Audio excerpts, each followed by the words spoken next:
Hey folks, Phil the Bee-Man here, continuing to get my extracting shop ready for honey season 2021, and I thought I would show you something about honey pumps, since that's something that really over the years as I was learning how to set up extracting facility gave me its share of grief.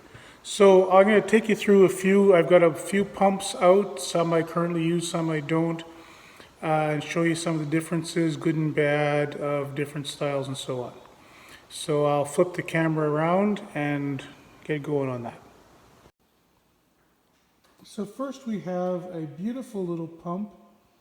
This is a sanitary pump, impeller style pump. This thing would turn at high speed, not unlike a water pump in a vehicle engine. And it's a C-face pump that would bolt directly to an electric motor. So it's designed to turn at about 1700 RPM.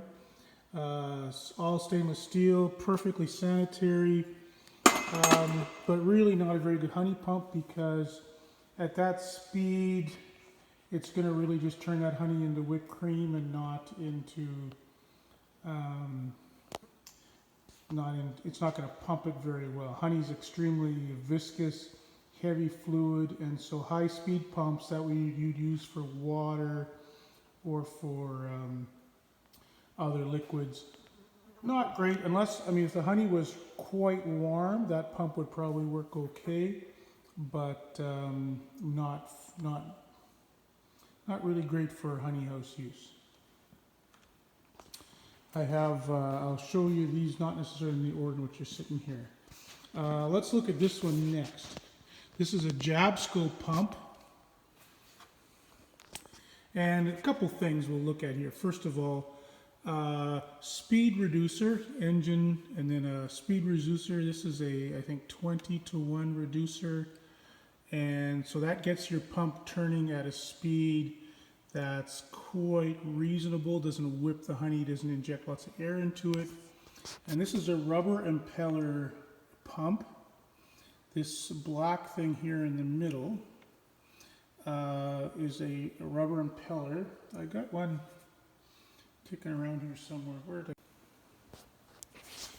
Okay, I found the impeller. This is from a slightly larger pump by the same manufacturer.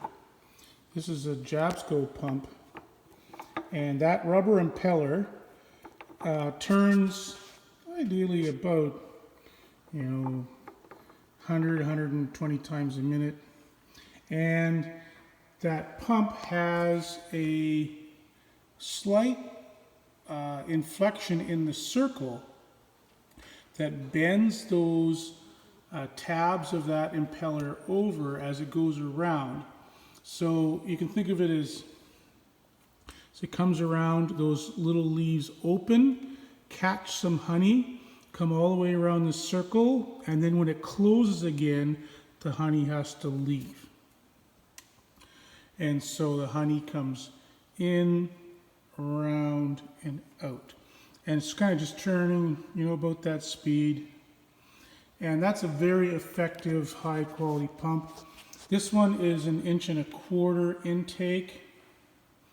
I have one here that's a 2-inch.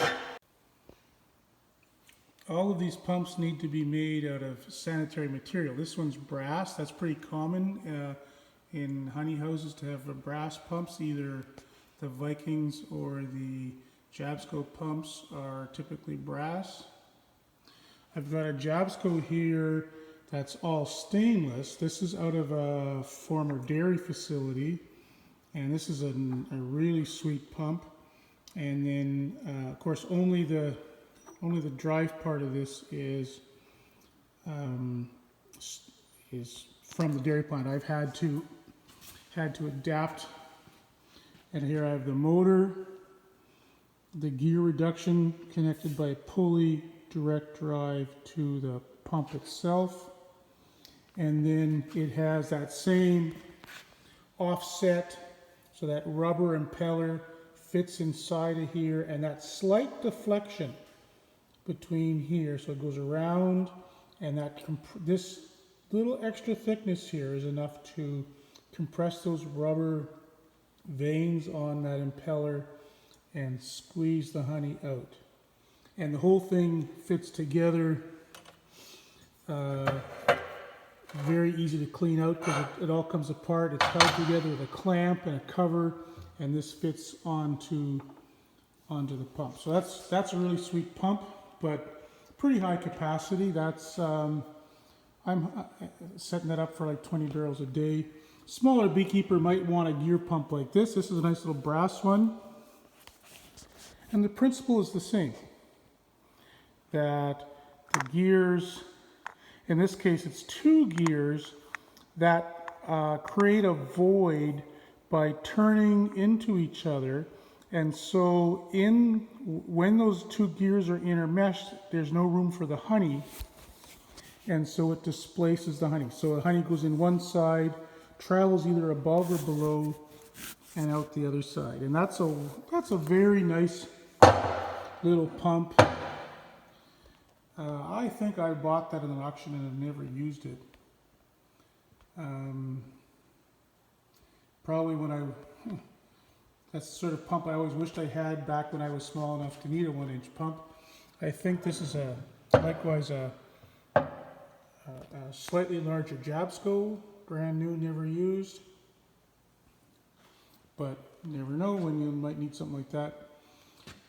And then progressive cavity pump. This one's sort of my main pump out of my extractor. And the way this works is it's got this hexal flighting here that turns around and it works essentially like an auger, except that it seals. And these pumps can take an enormous amount of trash and still work. That's what was in that pump when we cleaned it out. So in the last few days of extracting last year, it managed to take all that crap that the extracting system threw at it and continue to pump.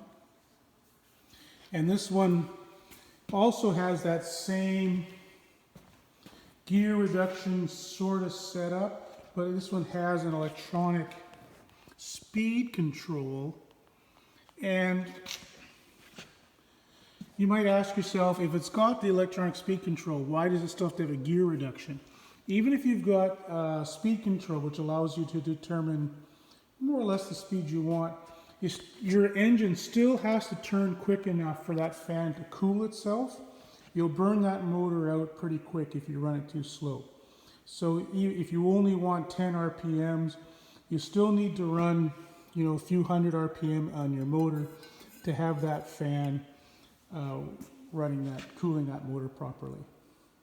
So that's how these things are typically set up. Every pump in your shop should have reversible speed control. Basically, every motor that comes into my place, I put the speed and direction control on it, so that, and sometimes you find yourself stealing a pump or a motor from one thing to run another. So just, the same thing with your auger, has that same direction control to run back and forth. And in a bad year, you might end up stealing a motor. So having them pre-wired saves yourself a ton of grief when you get to try to make a late night change to be back up and running the next day. So honey pumps,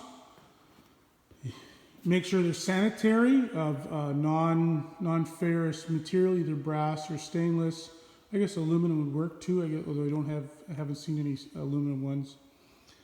Make sure they turn nice and slow and have enough capacity to pump your honey, whether that's an electronic speed control or just a gear reduction, that's up to you. And size it for the facility you have now, and maybe with a little bit of room to grow. This one I just put together today. I've made a little trolley for it, I'm finding in my honey house that I have things up on wheels. They tend to get wheeled out of the way and the floor washed underneath. If there is no wheels, like on this thing, I might put wheels under that one tomorrow. Then the floor tends to get a little dirty underneath. So that's my lesson note to myself. If you can get that thing up and rolling around, then you have a nicer facility overall. All right, that's it on honey pumps. Have a great day.